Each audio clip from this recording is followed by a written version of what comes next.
What are dark secrets about the porn industry that people should know? The dressing room trash cans are full of empty disposable enemas and it smells like farts and sadness in there. It smells like farts and sadness at my job too. A lot of the 18-year-olds in the porn industry probably were in it when they were younger too. I know a girl who did some porn, and she started doing it when she was only a teenager, except all her porn videos were labeled 18 plus EDIT. She started doing porn at 16, and they just lied and said she was 18 plus in her videos, even though she was underage. If you have any 80s VHS tapes of Tracy Lords, you could potentially be in possession of child pornography. She used fake identification and was 16 when she began filming and may have even been as young as 15. The grooming and locking. If you've never heard of locking, it's basically when a group of girls doing porn are living together, typically, and they are pressured to spend their money by producers who claim to be their friends. The goal here is to diminish any sort of saving money thought process, and they make it out like the money will never stop coming. This keeps them broke and making doing more shoots. Edit. Just wanted to say thanks for the upvotes. Hopefully this will be top comment so more awareness gets out. Grooming doesn't stop because they made a few videos. Oh, I also used to drive some exotic dancers 2 or 3 cities to do regular doctor appointments. They never felt safe going local because they always get recognized and people get creepy. Not sure if that counts as porn industry, but I'd imagine the same rules apply. A lot of actors takes a lot of drugs. Like a lot. Plus basically every male actor gets erectile dysfunction after being in the business for so long as they are pumped up on Viagra. Too much blow and the cock won't grow. Too much white and your dick ain't right. Many of the 18-year porn stars were recruited when they were 16 or 17. I vacationed in San Diego when I was 17 and was recruited for modeling by a very attractive and seductive young woman at the beach. I went to the office building she told me to go to, a high-rise next to a highway. In reception I walked out, casting couch-type atmosphere and models as the staff. My story ends there. A trafficked 15-year-old was found on Pornhub, almost 100 videos. She was verified by Pornhub while trafficked. There are so many videos on free sites that the producers are unverified. I would be willing to bet there are a lot of underage photos anywhere that allow this type of behavior. Hell, my friend claimed she had been posting nudes to GW since she was in 9th grade at the age of 14. Child actors from Thailand. Great. After reading these comments I can no longer watch porn.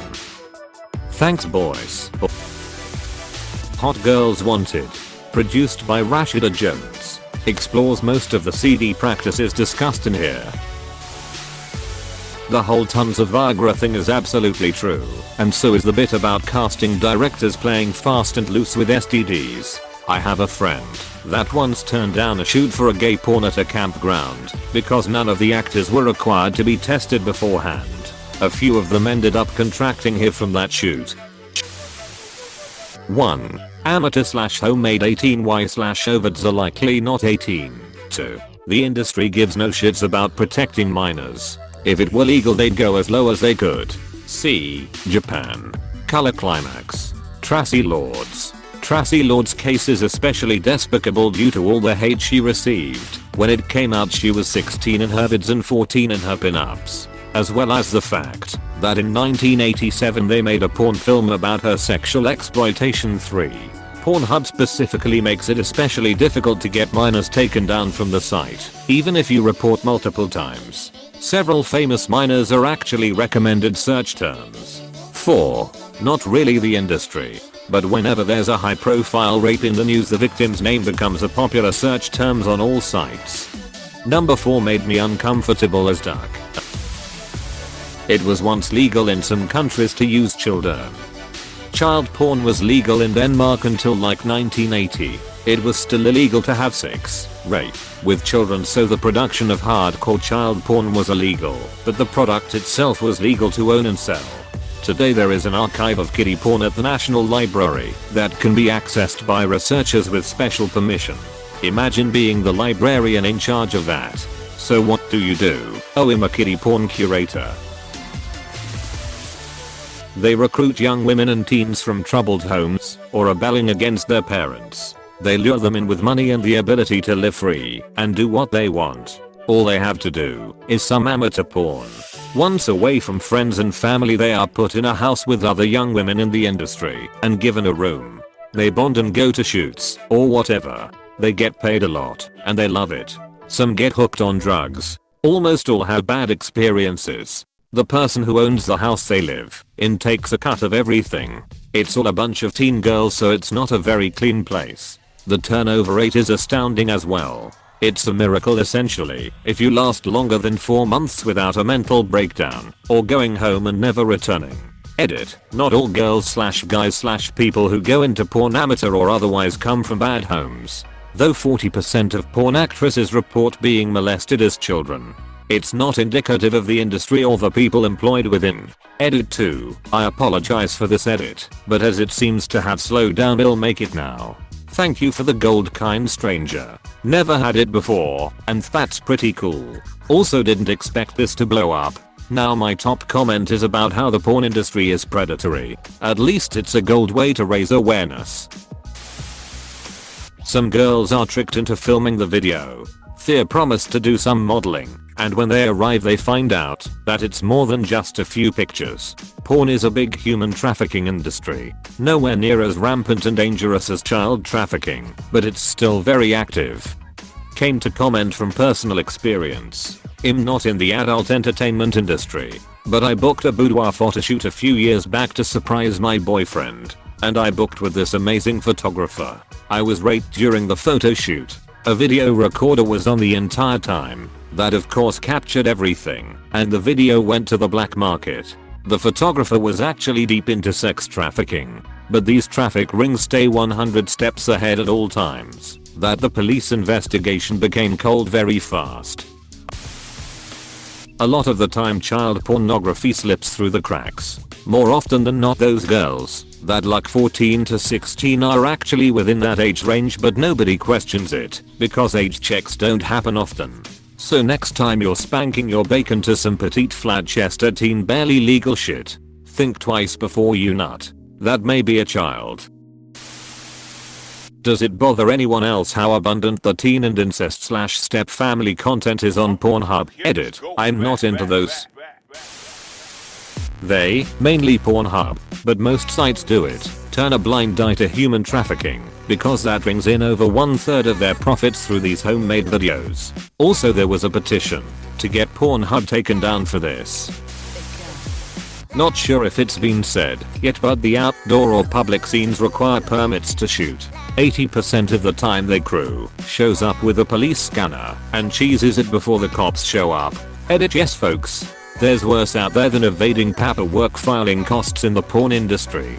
But when posting initially I really expected this to be overlooked. Also cheese it is an outdated term apparently. A lot of girls get trafficked into porn, or they are coerced into rougher/fetishized scenes that they are uncomfortable with but feel they have to perform because they are unsafe, and in some cases, they aren't even able to say their safe words. There is a lot of drugs and violence involved. Actresses may be offered drugs like Xanax before a scene, and some have been asked to eat apples so that they can vomit on screen. Injuries may occur, including the woman who left a rough BJ scene and had burst a blood vessel in her eye due to the nature of the shoot. There is plenty more horror stories online. Pornhub actively removes any criticism on Reddit using the admins. You'll receive at minimum 3-day suspension, or perhaps more, just for mentioning that they consistently fail to remove child porn or non-consensual rape videos. Just Google Pornhub fail to remove videos. Too many to count. Edit. It's under harassment on the content policy. Often men takes Viagra, Cialis and other drugs to stay along. Some of them even takes the drugs with a syringe in their own penis. Most of the cum is a mixed fluid. They take it in an extra camera shot so that it looks normal. Christian 30 molest the women after the clip is finished. About every woman says that. Nowadays, it's very similar to a studio-style 9-to-5 job. Nobody is really making a lot of money anymore. I've been in and out of it for about 25 years. It's morphed into this industry where smarter people use pornography to build a brand. The people that were popular 25 years ago wouldn't get far today because they were primarily only interested in getting paid upfront for shooting scenes. If I'm going to do this, I want $300. Those types. So, those people could go out and get paid $600 per film, which was great money back in 2001. Many people busted their asses to make as much content as they could, but there was no residual income after that. So that's why in the late 90s and early 2000s, there were simply so many films. Now, the women are tracking their income on the back end with things like Snapchat and OnlyFans. It's not a cleaner industry by any means. Porn isn't a how-to guide for your own sex life. Wait, you're telling me I shouldn't just unsuspectingly stick it in my sister's butt? The porn industry is very toxic and the actors are treated very badly. Pornhub has already been directly involved with human traffic of a teenage girl. There were 100 videos of her. She was verified. Pornhub literally supported pedophilia, human traffic and rape. Turns out that most of those girls are coked/methed/heroined out of their ducking minds while they take that dick. Drugs, abuse, lie. Those sizes are not natural, and the actors usually don't last an hour. They just edit the shootings they did edit. Wow. My most upvoted comment is about dicks 3 times bigger than mine. Note that, as someone else has pointed out down here, another big thing, pun intended, is the camera angle. They are shot with the purpose of making the dick look bigger. So watch out with your dick pics. Who even watches for an hour? Give me the 6-minute condensed version. I got shit to do. I don't think people realize just how many videos contain people being trafficked. Edit, because this has gained much more attention than I anticipated. Elaborate some, but I encourage you to research this more. Today, there is an estimated 30 million people that are being trafficked. This is modern day slavery. Children, women, and even men are bought and sold as property for the purposes of being a sex slave, forced labor, or even organ harvesting. It is so repulsive and yet so hidden and unknown. The sad thing is, many children get caught up in this after natural disasters or other tragic situations. For example, with the recent explosion in Lebanon, criminals may set up orphanages that are not registered with the state, and just like that a child can be taken. I learned much of this from a podcast episode with Timothy Owens as a guest on the Candace Owens show. Even if you aren't conservative, this is a good, objective and informative discussion to listen to. Thank you if you read this entire thing. I just felt I needed to use this opportunity to give a voice to the unheard. That if you had sex with a guy and it was uploaded to PH, then you literally have no rights to remove that video. Hey, thanks for watching, and don't forget to subscribe.